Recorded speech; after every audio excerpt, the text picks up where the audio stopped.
much. It's a great honor to be here. Thank you. So many of those beautiful hats. Do we love those hats? Remember, you have to win the great state of Ohio. And did we win the great state of Ohio?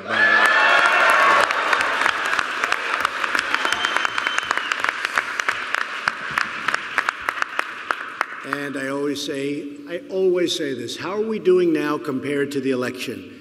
And so far, the answer has always been better or much better, every place. So we're doing great. And we just had a couple of meetings with some of the folks, and I'll tell you what, we have great, great people in this state. This is a very, very special place. This is a little bit of a business roundtable today. We're going to be talking with Secretary Alex Acosta, Congressman Jim Renacci, who's, as you know, running for the Senate. We need his vote very badly. He'll be fantastic. I've known him for a long time.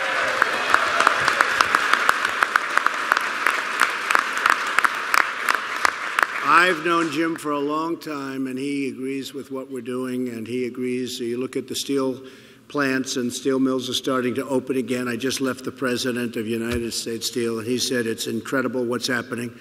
And, you know, we did a thing called tariffs, and we did it on steel and aluminum, and we're doing a lot of other things. My group just got back from China, and we're going to have to rework trade with China because that's been a one-way street for decades, and we just can't have it happen. And so we'll do that, and we have a lot of respect for President Xi, and we have a lot of respect for China, but can't go on that way, and that'll all work out.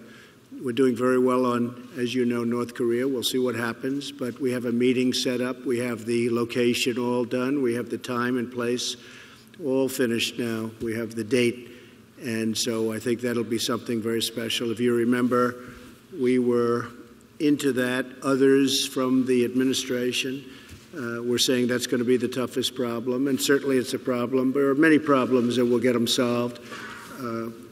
We broke 4% yesterday. You saw that first time in, you know, there are two ways of saying it. You could say first time in 20 years or first time in this century.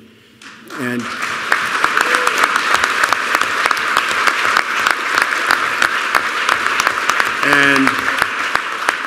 we really we're doing great from that standpoint, and we want to get our workers back. We want to make our product here. We want to make our everything here. This is America first now, folks. This is now America first. It's enough. What we've been doing for the last long period of time.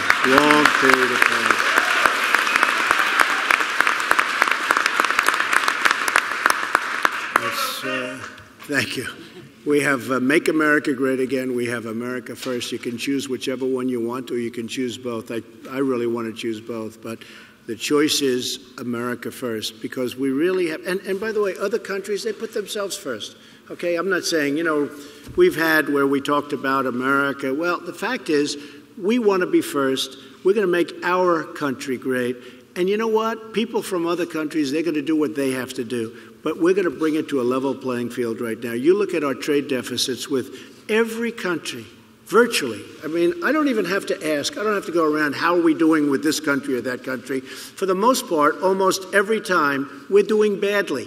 We have deficits with everybody. And don't let anyone ever tell you that trade deficits are okay. They're not okay. They're not okay. We have massive trade deficits with China. We have massive trade deficits with Mexico. Who would think? $100 billion trade deficit with Mexico. Who would even think that? And that doesn't include lots of other problems. You see that on the border. I really thought they'd be much tougher and better to us on the caravan. Didn't quite work out, but that's okay. That's okay. It's going to end up working out. Our borders and our laws are a mess. Our immigration laws are a disgrace. And Mexico has some of the toughest immigration laws in the world. You can't just go into Mexico. But they allow these people to come up through Mexico and come into our country. And they know that our laws are so weak that once they get up there, it's the most ridiculous thing I've ever seen. You've seen catch and release. You catch them, and then you release them. Okay? That's what it is. Catch. This is a Democrat rule. Sherrod Brown. This is a Democrat rule. Catch and release. You catch them, you release them. And just to show how ridiculous, we have judges. We have thousands of judges. Do you think other countries have judges? We give them like trials. That's the good news. The bad news is They never show up for the trial. Okay? So they release them, and they have a trial, and it's supposed to take place in a year. A year, not the following day. But that's okay. There's only one problem. Nobody ever shows up. They're in the country.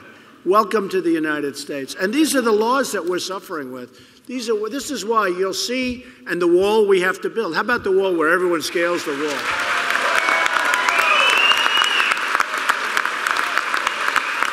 Now, we are fixing and building walls now, but we need much more money. We're doing the job right. We're going to do the job. And we may have to close up our country to get this straight, because we either have a country or we don't. And you can't allow people to pour into our country the way they're doing. You just take a look at that mess that's on television right now. It is a total catastrophe. And these are the laws passed by Democrats so that we have open borders. They want open borders. We have to have borders. If you don't have borders, you don't have a country. So we're going to have that. So step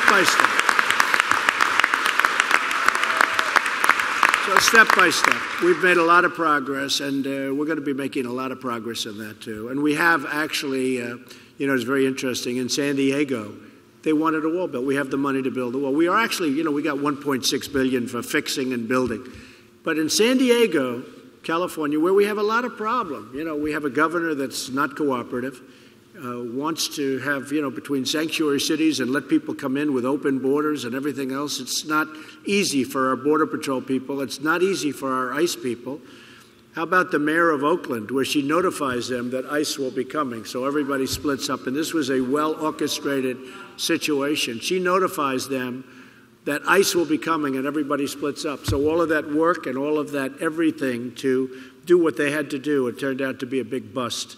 It's very, very sad. And let me tell you, that's called obstruction of justice. You want to know? That is called total obstruction of justice.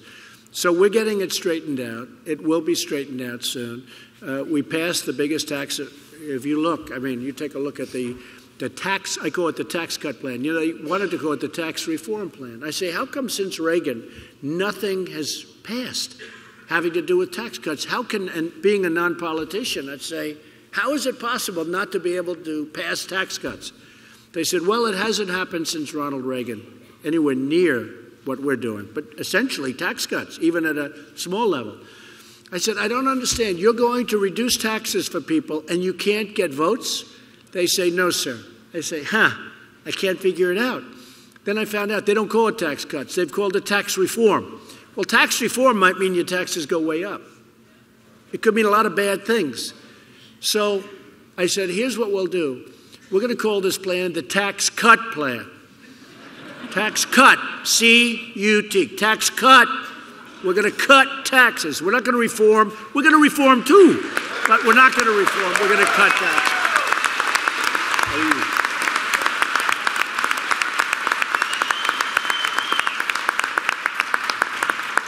So I couldn't believe it. I couldn't believe it, because I looked and I studied like 4 or 5 attempts and they failed miserably. So they called me up and they wanted to know, sir, what's the official name you'd like on the bill? I wanted it to be called, this is true, they didn't want to do it, they thought it was a little hokey, and I think they were right, but I wanted it to be called the tax cut plan. I actually did. I would have put it in. You know that, Charlie? And they said, that's a little, in front of the United States guy. I said, all right, so we'll call it the Tax Cut and Jobs Plan. And we did that, and we got it passed. And it's the first time, the biggest in our history.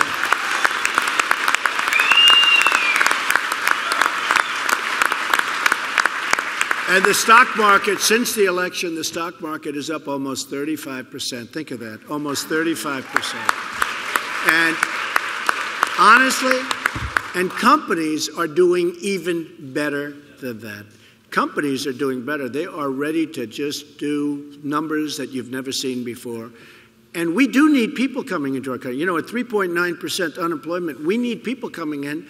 But I will tell you this, we want people to come into our country on the basis of merit, not picked out of a...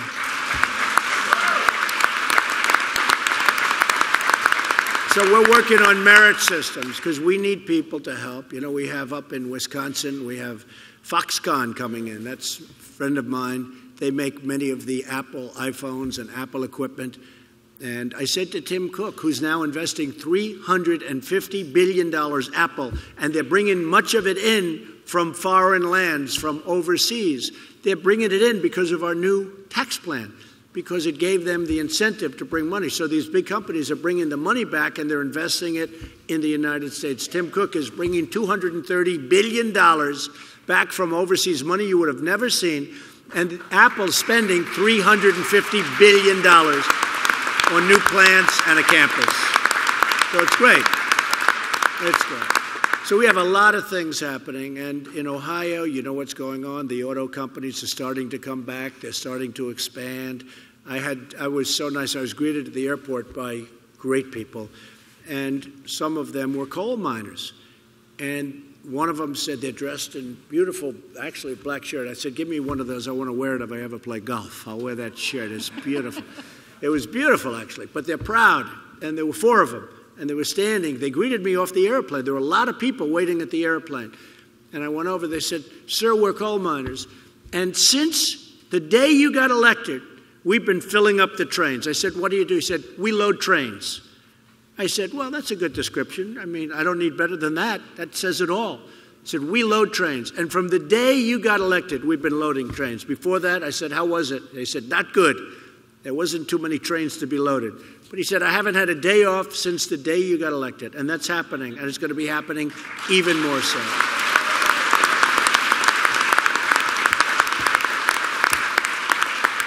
So when it's all together and when everything is really set and it's really going well, it's going much better than people even understand. Our military, we got $700 billion. I didn't like having to do this last budget because there's a lot of things that the Democrats put in that I hate.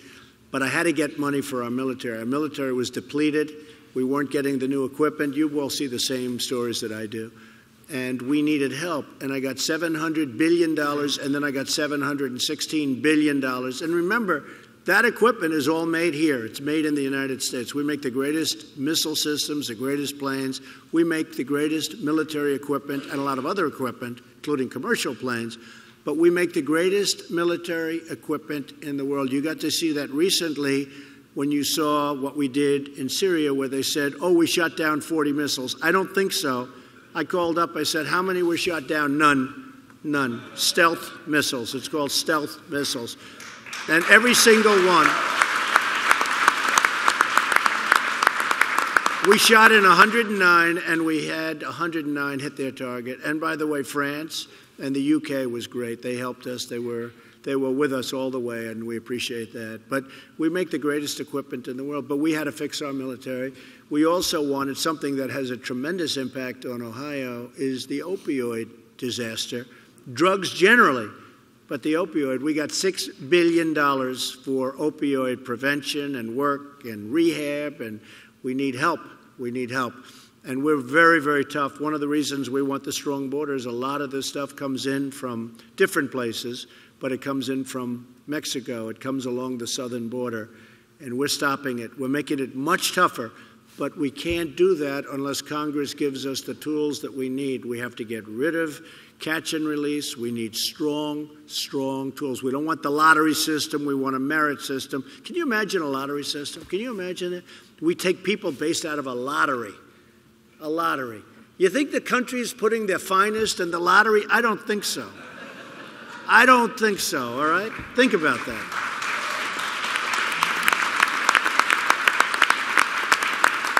And you know, the problem is that these beliefs are so deep-seated in the Democrats, like a Sherrod Brown. They're so, I mean, we need the votes. Jim will be fantastic. You're not a big lottery system man, are you? Good, okay. Otherwise, I'd have to take away my endorsement. Otherwise, I'd say, Jim, I can no longer endorse you, Jim. No, we want a merit system where they come in based on merit. So we're going to get a lot of things done. We have a lot of great people running. I think we're going to do very well in the midterms. The poll numbers are, pretty good. The question is whether or not they actually say that I'm popular. Can you believe it? Of course, the fake news doesn't say it. The fake news.